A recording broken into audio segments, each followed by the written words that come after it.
ফিরলাম বিরতির পর। এবার দেখাবো সালিশি সভা ডাকা হয়েছিল, সেই সালিশি সভাতে যায়নি বলে মারধরের ঘটনা। শুধু যে দম্পতিকে মারধর করলো তা নয়, তারই সঙ্গে সঙ্গে তার ছেলেকেও মারধর করা হয়েছে। এই সালিশি সভায় কেন এরকম পরিস্থিতি তৈরি হলো, কে ডাকলো, কারা ডাকলো, আরো বিস্তারিত শরদিন্দুর কাছ থেকে জানতে চাইবো এই বিষয়। শরদিন্দু, কত বড় মাপের নেতা যে সালিশি সভা ডেকে বসলেন এবং সেখানে যাওয়া হলো না বলে একেবারে মারধরের ঘটনা ঘটিয়ে ফেললেন?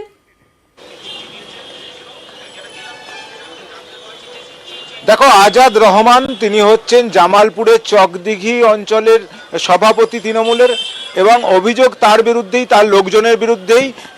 কারণ এই যে সালিশি সভা ডাকা হয়েছিল, এই সালিশি সভায় তারা উপস্থিত হননি। বশির আলী বলে এক যুবক, তার বাবা মাকে বলা হয়েছিল সালিশি সভায় যেতে। এই বশির আলীর সঙ্গে বর্ধমানেরই এক তরুণীর বিয়ে হয়েছিল। এর 2-3 মাস ঘর করার পর তাদের মধ্যে অশান্তি শুরু হয় এবং 2018 সাল থেকে তাদের বিবাহ বিচ্ছেদের মামলা চলছিল। হঠাৎ করেই গত 13ই জুন তাকে তাদের বাড়িতে রাত্রেবেলা চড়াও হয় বেশ কিছু দুষ্কৃতী, এবং তারা জানিয়ে দেয় যে পরের দিন আজাদ রহমানের ডাকা এই সালিশি সভায় যোগ দিতে হবে, না হলে তার পরিণতি হবে ভয়ঙ্কর। কিন্তু তারা বলা যায় যে ভয়েই সেই সালিশি সভায় যোগ দিতে যায়নি। এরপরই রাত্রেবেলা তাদের বেদম মারধর করা হয়, বশির আলীকেও মারধর করা হয়, তার বাবা মাকেও মারধর করা হয়। এবং যেটা অভিযোগপত্রে তারা লিখছেন, যে অভিযোগপত্র তারা মুখ্যমন্ত্রী মমতা বন্দ্যোপাধ্যায় থেকে শুরু করে জেলা শাসক, জেলা পুলিশ সুপারের কাছে পাঠিয়েছেন, সেখানে তাদের লেখা হচ্ছে যে শুধু যে তারা মারধর খেয়েছেন তা নয়, এই যে আজাদ রহমান এবং তার বাহিনীর জন্য তারা এখনো কিন্তু বাড়ি ফিরতে পারছেন না, গ্রাম ছাড়া হয়ে রয়েছেন। তাই তারা যাতে শান্তিতে বসবাস করতে পারেন এবং যারা এই মারধরের ঘটনায় জড়িত তারা যাতে শাস্তি পায়, সে ব্যাপারেই তারা আবেদন জানিয়েছেন। কিন্তু এই দেখা যাচ্ছে গত 26 তারিখ এই চিঠি দেওয়ার পরও এখনো পর্যন্ত তারা ঘর ছাড়া রয়েছেন। কেন প্রশাসন এখনো কোনো পদক্ষেপ নিল না? কেন পুলিশের পক্ষ থেকে তাদের বাড়ি ফেরানোর ব্যবস্থা করা হলো না? কেনই বা যারা এই যে মারধরের ঘটনায় জড়িত তাদের বিরুদ্ধে ব্যবস্থা নেওয়া হলো না, সেই প্রশ্ন কিন্তু উঠছে। সব মিলিয়ে এই ঘটনা সামনে আসতেই চাঞ্চল্যের সৃষ্টি হয়েছে যে একটি পরিবার সালিশি সভায় না যাওয়া সত্ত্বেও তাদেরকে মারধর করা হলো এবং তাদের ঘরছাড়া করা হলো। যে মামলা বিচারাধীন, এই প্রশ্নগুলো উঠছে। যাদের সঙ্গে ঘটনা ঘটেছে তারা কি বলছেন শুনুন।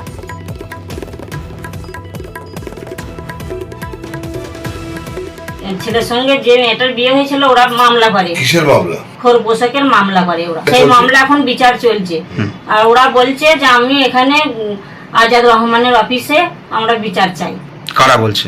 ওই মেয়েরা 2 জুন সালিশি সভা ডেকেছিল আজাদ রহমানের অফিসে, দিয়ে আমরা যাব না বলেছি বলে 14 তারিখে রাতের বেলায় আমাদের মারধর করে। বাড়িতে জুনার 30 ঢুকেছিল, দিয়ে ছেলেকে প্রচন্ড মারধর করে। ওর বাবা আর আমি আটকাতে যাই বলে তাই জন্য আমার গলায় আমাকেও মারধর করে, আমার বাবাকেও মারধর করে, আমাকে শ্লীলতাহীন করে।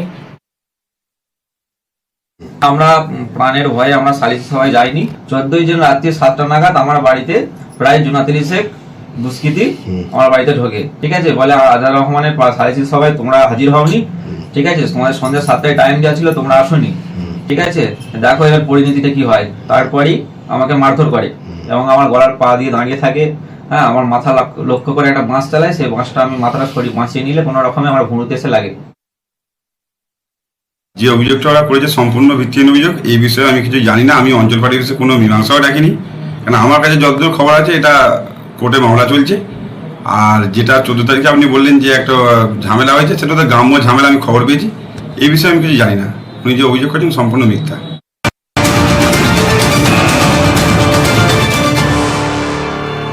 ব্রেকিং এই মুহূর্তে নজর রাখতে হচ্ছে, গণপিটুনি রুখতে কড়া নির্দেশ। অভিযোগ পেলে অ্যাকশন নিতে হবে, সব জেলার পুলিশ সুপারদেরকে নির্দেশ দেওয়া হয়েছে। আরো বিস্তারিত সোমরাজ আমাদেরকে জানাবে। সোমরাজ, এই নির্দেশে কি কি রয়েছে? দেখো, আজকে রাজ্য পুলিশের শীর্ষ কর্তারা সিপিএসপিদের নিয়ে বৈঠক করেন। প্রায় 1 ঘন্টা ধরে সেই বৈঠক চলে। সেই বৈঠকেই গণপিটুনি নিয়ে স্পষ্ট নির্দেশ দেওয়া হয়েছে যে গণপিটুনির অভিযোগ এখনো থামানো যাচ্ছে না, এবং সেক্ষেত্রে রাজ্য পুলিশকে স্পষ্ট নির্দেশ দেওয়া হলো বিভিন্ন জেলার এসপিদের যে অভিযোগ পাওয়ার সঙ্গে সঙ্গেই অ্যাকশন নিতে হবে।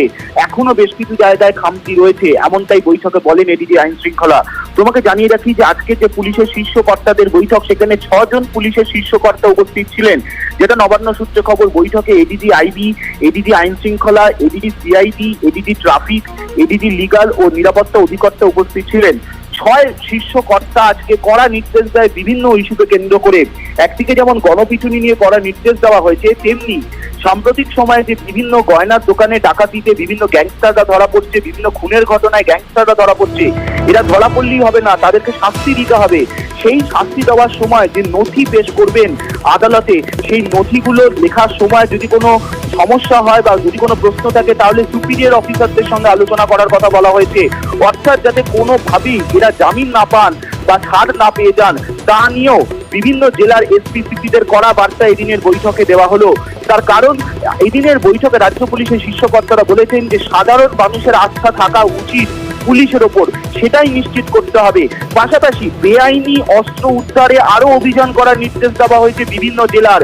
আজকের বৈঠকে প্রশ্ন তোলা হয়েছে যে বিভিন্ন জায়গায় বন্দুক ব্যবহার করা হচ্ছে, বেআইনি বন্দুক ধরা পড়ছে, এরকম খবর আসছে, কিন্তু তবুও রাজ্য পুলিশের গোয়েন্দা ইনপুট কোথায়? এবং সেই সময় বৈঠক চলাকালীন এডিজি আইবি জাভেদ শামীম তিনি বলেন যে জেলার যে গোয়েন্দা শাখাগুলি রয়েছে সেখানে আরো সক্রিয় হতে হবে, গোয়েন্দা ইনপুটের প্রয়োজন।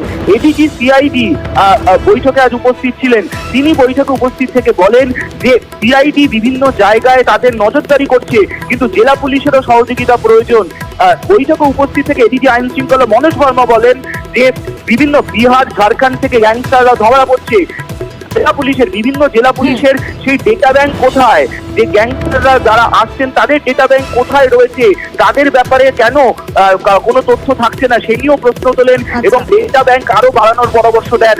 সব মিলিয়ে আজকের বৈঠকে 6 জন পুলিশের কর্তা উপস্থিত ছিলেন, তেমনটাই সূত্র মারফত খবর, এবং প্রায় 1 ঘন্টা বৈঠক হয় ভার্চুয়ালি এসপি সিপিদের সঙ্গে। বেশ সোমরাজ।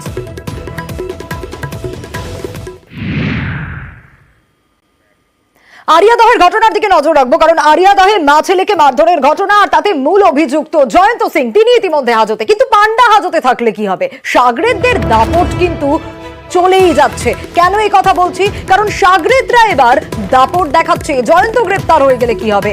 বেপরোয়া সাগরেদরা দাদাগিরির প্রতিবাদ করেছিল, এই জয়ন্তের দাদাগিরির প্রতিবাদে আন্দোলনরত তরুণী, তাকে রীতিমতো হুমকি দিচ্ছেন এই সাগরেদরা। কিন্তু কেন, কি কারণ? এই জয়ন্ত তিনি জেলে থাকলে, হাজতে থাকলেও কি হবে? তার সাগরেদ যারা রয়েছে এবার এলাকায়, তারা দাপট দেখিয়ে বেড়াচ্ছে। হোয়াটসঅ্যাপ গ্রুপে রীতিমতো অকথ্য ভাষায় গালিগালাজ করা হয়েছে, এমনটাও অভিযোগ করছেন ওই তরুণীর অভিযোগে ইতিমধ্যেই কিন্তু পুলিশ তদন্ত শুরু করেছে। হাজতে পান্ডা থাকলে কি হবে? সাগরেদদের দাপট কিন্তু এলাকা জুড়ে। স্বস্তি পাচ্ছি পুরোপুরি একদমই না, আতঙ্কে তো পুরোপুরি রয়েছি। কিছু এভিডেন্স আমি পেয়েছি। ওদের তালতলা স্পোর্টিং ক্লাবের টিএসসি বলে একটা গ্রুপ রয়েছে, ওই গ্রুপের মধ্যে আমাকে নিয়ে আমার পুরো নাম উল্লেখ করে অনেক অশ্লীল ভাষা বলেছে, নোংরা নোংরা থ্রেট দিয়েছে। আমার মামাসিকে নিয়েও বলেছে, আমার মামাকে নিয়েও বলেছে। একজন আমাদের হয়ে কথা বলেছে, জায়ন্ত সিং যে আসল, তার বিরুদ্ধে কথা বলেছে যে এরকম করা হয় বা তার পাশে থাকে না বা এরকম কিছু। তাকে রীতিমতো থ্রেট করা হয়েছে। কিছুদিন পরে বেরিয়ে গেলে আপনারা কিভাবে থাকবেন, এই করবেন ওই করবেন, অনেক কিছু থ্রেট করেছে। এখন সহযোগিতা করছে? হ্যাঁ, অবশ্যই গ্রেপ্তার হয়েছে, কিন্তু আগেও তো গ্রেপ্তার হয়েছিল, ছাড়া পেয়েছে, আবার ছাড়া পাবে, আবার আসবে, আবার আজ আমার পরিবারকে মেরেছে, কাল অন্য কারোর পরিবারকে মারবে। আতঙ্কিত এর জন্য আমাদের যে ফ্লেক্স গুলো লাগানো ছিল, ফ্লেক্স গুলো ছেড়ে দিয়েছে। ওর ওখানকার লোকজনেরা দুনিয়ার ভাবে আন্দোলন করছে যে ভালো লোক, সেটা সাধারণ মানুষ জানে কতখানি ভালো কতখানি খারাপ। ক্লাবের সদস্যের সঙ্গে আমরা যোগাযোগ করেছিলাম, তিনি কি বলেছেন শোনাবো। এই ঝামেলাটা তো একটুখানি ঝামেলা নয়, ঝামেলাটা বড় ঝামেলাই। এবার আপনি নিজে বলুন না, আমরা যদি কোনো পার্সোনালি নিজেরা কথা বলি, সেটা কি আমি কাজে করে দেখিয়েছি দাদা, বা কোনো ওকে থ্রেট দিয়েছি বা ওকে গিয়ে কোনো ভয় দেখিয়েছি, এরকম তো কোনো কিছু না। জাস্ট বন্ধু বান্ধবের মধ্যে এমনি নিজের কথা, যে তাও ইয়ার্কি থাকছে। আমরা মানছি যে আমরা অন্যায় করেছি, কিন্তু দেখুন দাদা, আমরা তো কাউকে গিয়ে বলিনি বা কিছু করিনি। আমরা কি কিছু অন্যায় তো কিছু সামনে গিয়ে তো কিছু করিনি দাদা, নিজেদের মধ্যে একটা আলোচনা করে সেটা আমরা মিটিয়েও দিয়েছি নিজেদের মধ্যে। হ্যাঁ মানছি, আমরা নিজেদের মধ্যে বলে ফেলেছি। আর এবার নজর রাখবো হাওড়ার যুব তৃণমূল নেতার নামে ফোন। সেই নেতার নাম ভারিয়েই তোলা চেয়ে গ্রেপ্তার হতে হলো। কারণ নেতার নাম ভারিয়ে তোলা চাওয়া হচ্ছিল। শুধু যে নেতার নাম ভারিয়ে তোলাই চাওয়া হচ্ছিল তা নয়, ব্যবসায়ীকে হুমকিও দেওয়া হচ্ছিল। আর কি কি অভিযোগ উঠে আসছে জানবো দেবাশিসের কাছ থেকে। দেবাশিস, মূলত কয়েকদিন ধরেই বেশ কিছু ব্যবসায়ীর কাছে ফোন যায়, সেখানে নাম ওঠে কে আর যুব তৃণমূলের হাওড়া জেলার সভাপতি কৈলাস মিশ্রা। এমনকি এক ব্যক্তি যে কৈলাস মিশ্রা সেজে তাদের সঙ্গে কথাও বলে। তিনি বলেন যে এই যে ব্যক্তি ফোন করছে তাকে যেন সাহায্য করা হয়। এই খবর কিন্তু তাদের এই আমরাজাতলার এক ব্যবসায়ী, তার কাছে যখন গতকাল এই ফোন যায়, সেই ফোনের খবর পৌঁছায় কৈলাস মিশ্রার কাছে। তারপরেই পাতা হয় ফাঁদ।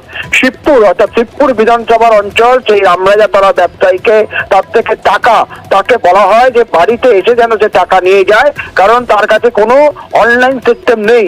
এবং সেই টাকা নিতে আসে তার আগে থেকেই শিবপুরের ব্লক যুব তৃণমূলের তরফ থেকে যে সভাপতি সুপ্রভাত মতার সহ একাধিক তৃণমূল কর্মী তারা দাঁড়িয়েছিল। এমনকি জগাতা থানার পুলিশ তাদেরকে সঙ্গে নিয়ে সেখানে দাঁড়িয়ে থাকে।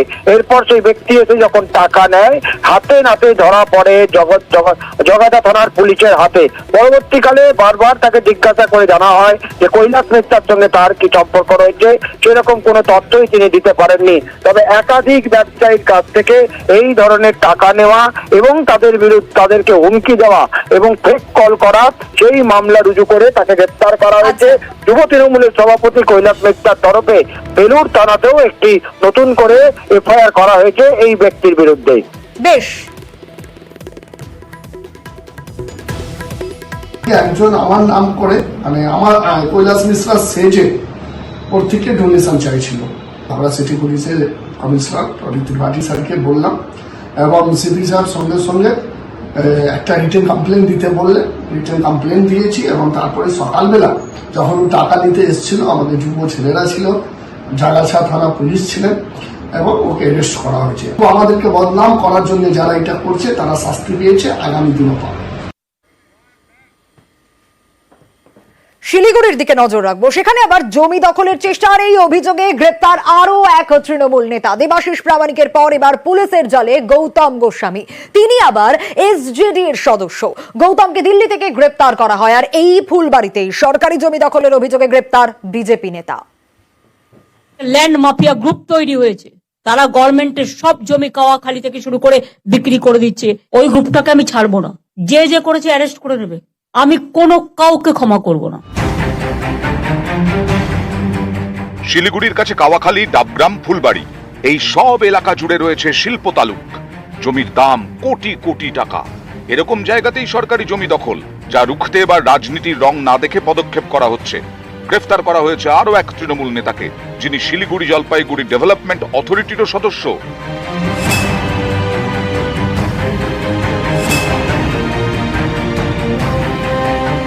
ফুলবাড়িতে পর্যটন কেন্দ্র ভোরের আলো, এই পর্যটন কেন্দ্রের পাশের জমি দখলের চেষ্টার অভিযোগ। এই অভিযোগের ভিত্তিতে সম্প্রতি ডাবগ্রাম ফুলবাড়ির তৃণমূল ব্লক সভাপতি দেবাশিস প্রামাণিককে গ্রেফতার করে পুলিশ। এই মামলাতেই এবার পুলিশের জালে ডাবগ্রাম ফুলবাড়ির তৃণমূল ব্লক সহ সভাপতি গৌতম গোস্বামী।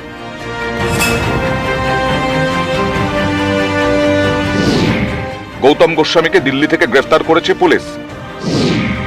এই তৃণমূল নেতা শিলিগুড়ি জলপাইগুড়ি ডেভেলপমেন্ট অথরিটিরও সদস্য।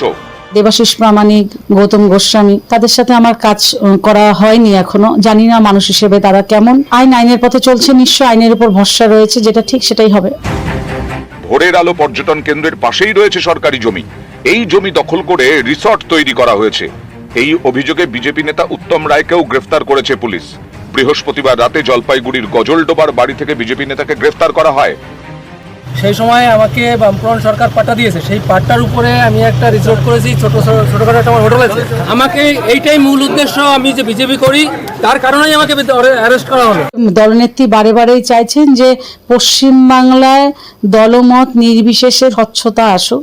আইনের বিষয়টা আইনের মতো চলবে। শিলিগুড়ি এবং আশপাশের চত্বরের আগে বারবারই উঠেছে সরকারি জমি দখলের অভিযোগ। যেমন নকশাল বাড়ি, এখানে তো ছোট নদীর ওপর রীতিমতো ব্রিজ তৈরি করে ফেলা হয়, যাতে নদীর অন্য পারে যাওয়া যায়। এই খবর দেখায় নিউজ 18 বাংলা। তারপর ব্রিজ ভেঙে দেয় প্রশাসন। সেই শিলিগুড়ির দুই নেতাকেই এবার গ্রেফতার করল পুলিশ। নিউজ 18 বাংলা।